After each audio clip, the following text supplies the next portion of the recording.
নিরাপদ খুলনার প্রত্যয়ে ৫ অগাস্ট পরবর্তী আইনশৃঙ্খলা পরিস্থিতি সামাল দিতে মুঠোফোনে খুলনা কন্ট্রোল নামে একটা প্ল্যাটফর্ম চালু করেছে অ্যামেচার রেডিও ক্লাব খুলনা। যুক্ত হয়েছেন কয়েকশো তরুণ স্বেচ্ছাসেবী। আইনশৃঙ্খলা রক্ষাকারী বাহিনীর সদস্যদের সঙ্গে সমন্বয় করে ট্রাফিক ব্যবস্থাপনা, উদ্ধার কার্যক্রম, জরুরি রক্ত সংগ্রহ সহ বিভিন্ন কাজ নিরলসভাবে করে যাচ্ছেন তারা। বিস্তারিত দানিল সুজিত বসের রিপোর্টে।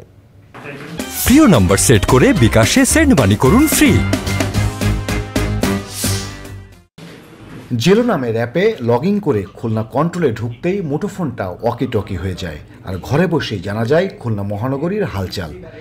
বিগত সরকারের পতনের পর দেশে যখন আইন শৃঙ্খলা বাহিনীর অনুপস্থিতিতে বিশৃঙ্খলা তৈরি হয়েছিল, অ্যামেচার রেডিও ক্লাব খুলনা নামক প্রতিষ্ঠানটির সদস্যরা দায়িত্ববোধ থেকেই একত্রিত হয়েছিলেন। আমরা যেহেতু আগেও ট্রাফিক নিয়ন্ত্রণ করেছি পুলিশের সাথে, সেক্ষেত্রে আমরা কিছুটা হলেও একটু স্কিল সম্পন্ন, তাই আমরা আমাদের যে সাধারণ শিক্ষার্থী ভাই বোনরা ছিল তাদের পাশে এসে দাঁড়াই। যে এই যে কমিউনিকেশনের যে অভাবটা, যার ফলে যে বিশৃঙ্খলাগুলো হচ্ছে, এটাকে কিভাবে সুরাহা করা যায়। পরবর্তীতে আমরা ভেবে দেখলাম যেহেতু রেডিও ব্যবহার করার আইনি জটিলতা আছে, তো আইনি জটিলতা যাওয়া যাবে না। তখন আমরা একটা অ্যাপস ভিত্তিক সমাধানে আসি, যেটা হচ্ছে জেলো। অ্যাপসটা ডাউনলোড করার পর রেজিস্ট্রেশন করার প্রয়োজন হয়। রেজিস্ট্রেশন করার পরে আমরা এখানে একটা খুলনা কন্ট্রোল নামে একটা চ্যানেল ক্রিয়েট করি, যেগুলোর অ্যাডমিন আমরা।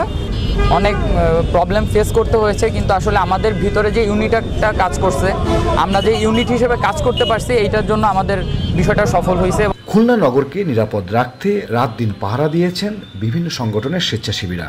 আমরা 37 সেকেন্ডসে প্রায় 380টি মোটরসাইকেল রেস্কিউ করতে গিয়েছিলাম। এটা আমাদের সবচেয়ে বড় অর্জন। এবং ব্লাড ডোনেশন থেকে শুরু করে ফুড সার্ভিং, মার্ডার কেস, মাদক সহ মানে বিভিন্ন ধরনের রেস্কিউ আমরা করেছি। আসলে সবাই তো স্বেচ্ছাসেবী, এখানে তো কেউ টাকা দিয়ে নেই, আর এখানে নিজের থেকে কাজ করতেছে। তো ওই ইনকারেজ থেকে মনে হয়েছে যে আমার নিজের কিছু করা উচিত, আর আমি বাসায় না বসে আমি এদের সাথে সারা রাত ধরে সকালবেলা পর্যন্ত আমি এদেরকে পানি এবং ফুড বিতরণ করেছি। খুলনা শহরে ৫,০০০-এরও বেশি শিক্ষার্থীদের নিয়ে বিভিন্ন ধরনের সামাজিক কার্যক্রম পরিচালনা করা হয়েছে বলে জানানো হয় প্রতিষ্ঠানটির পক্ষ থেকে। খুলনাবাসী যেটা সর্বপ্রথম পেয়েছে যে বিভিন্ন এলাকায় চুরি, ডাকাতি সহ বিভিন্ন ধরনের অপরাধমূলক যে কর্মকাণ্ডগুলো সংগঠিত হতে গিয়েছে, সেইগুলা তারা প্রতিহত করা সম্ভব হয়েছে।